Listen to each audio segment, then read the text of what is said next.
청취자 여러분, 안녕하세요. 오늘은 좀 특별한 자료를 가지고 이야기 나눠보려고 합니다. 개인 파산 절차, 실제 사례를 보여주는 공식 보고서인데요. 사건 번호 익명 관련 채권자 집회 보고서입니다. 네, 안녕하세요. 이 보고서는 법원에 제출되는 아주 중요한 문서죠. 그렇죠. 채무자의 재정 상황이나 부채 경위 같은 걸 투명하게 보여주고 또 파산 관제인이 조사한 내용을 바탕으로 작성되거든요. 아, 파산 관제인. 법원에 선임하는 중립적인 전문가라고 알고 있습니다. 맞습니다. 채무자 재산을 조사하고 관리하고 또 면책을 해줘야 할지 말지 이런 파산 절차 전반에 대한 의견을 내는 역할입니다. 그러니까 이 보고서가 법원의 최종 결정에 정말 큰 영향을 미칩니다. 그렇군요. 자, 그럼 이 사건의 채무자, 익명분, 이분의 사연을 좀 더 자세히 들여다볼까요? 보고서를 보니까 61세 남성분이시고 현재는 일용직으로 생계를 유지하고 계신다고 나와 있네요. 네. 어떻게 파산 신청까지 오게 되신 걸까요? 그 배경이 궁금한데요. 이분의 경우는 어려움이 꽤 오래됐습니다. 한 10여 년 전 사업 실패에서 시작됐어요. 자료를 보면 2009년부터 한 4년 정도 공공유통이라는 상호로 식자재 납품업을 하셨더라고요. 아, 식자재 납품업이요? 네. 그런데 이게 그 거래처 대금 결제가 보통 2달 이상씩 밀리는 구조였다고 합니다. 2달이나요. 와, 그럼 자금 흐름이 그렇죠. 자금 흐름이 완전히 막혀버린 거죠. 결국 사업을 접게 되셨고 그때 발생한 채무가 한 2,900만 원 정도 되는데 이걸 해결하지 못하신 겁니다. 2,900만 원. 네. 그 후로 이제 일용직으로 버시면서 일부 갚으려고 노력은 하셨지만 역부족이었던 거죠. 결국 작년 초, 그러니까 2023년 1월쯤에 파산 신청을 하기에 이르신 걸로 보입니다. 10년이 넘는 시간이네요.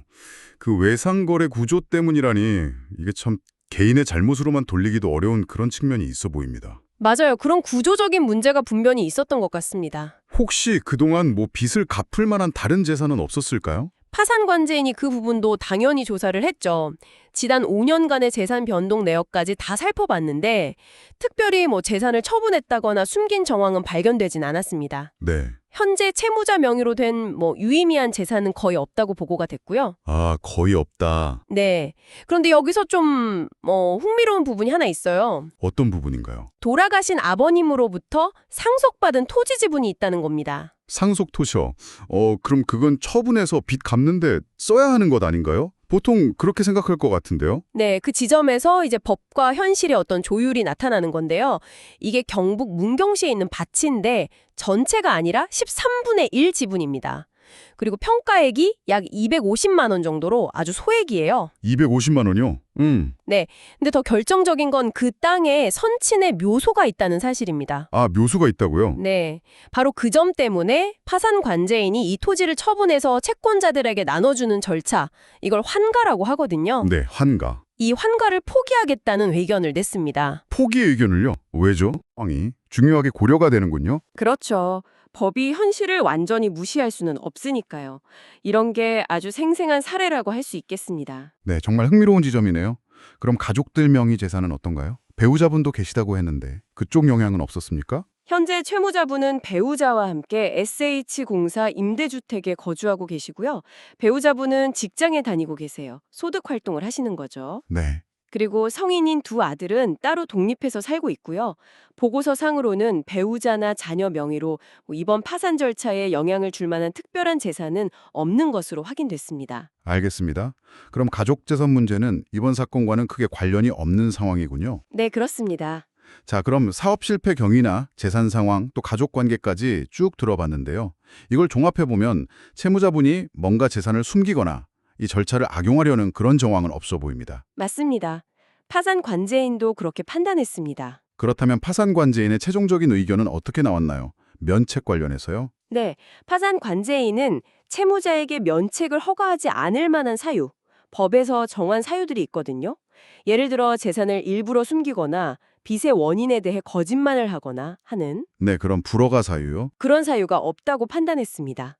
따라서 법원이 면책을 허가해서 이분이 경제적으로 다시 일어설 기회를 주는 것이 타당하다. 이런 의견, 즉 면책 허가 의견을 제시했습니다. 면책 허가 의견이군요. 다행이네요. 네. 그리고 더불어서 아까 말씀드린 그 상속 토지 지분 말고는 채권자에게 나눠줄 재산이 사실상 없잖아요. 그렇죠. 그 지분마저도 환가를 포기했고요. 네, 그렇기 때문에 파산 절차를 더 이상 진행할 실익이 없다. 이렇게 보고 절차를 종결하자는 파산 절차 폐지 의견도 함께 냈습니다. 면책 허가와 파산 절차 폐지 두 가지 의견을 낸 거군요.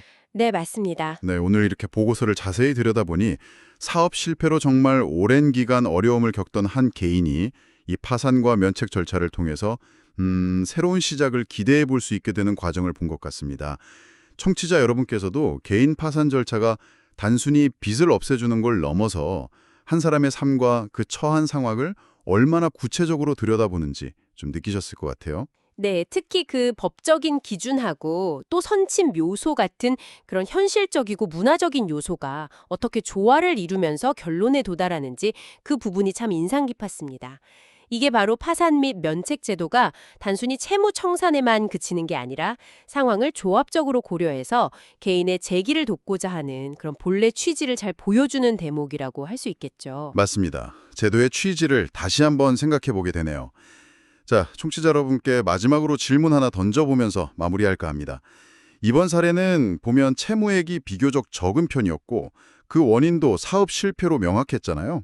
네, 그렇죠. 만약에 채무액이 훨씬 크거나 혹은 채권자가 여러 명 복잡하게 얽혀 있거나 아니면 재산을 숨긴 정황이 강하게 의심되는 그런 복잡한 상황이라면 이 파산 절차의 조사 내용이나 최종 판단에는 또 어떤 변수들이 더 중요하게 작용하게 될까요? 한번 생각해 보시면 좋겠습니다.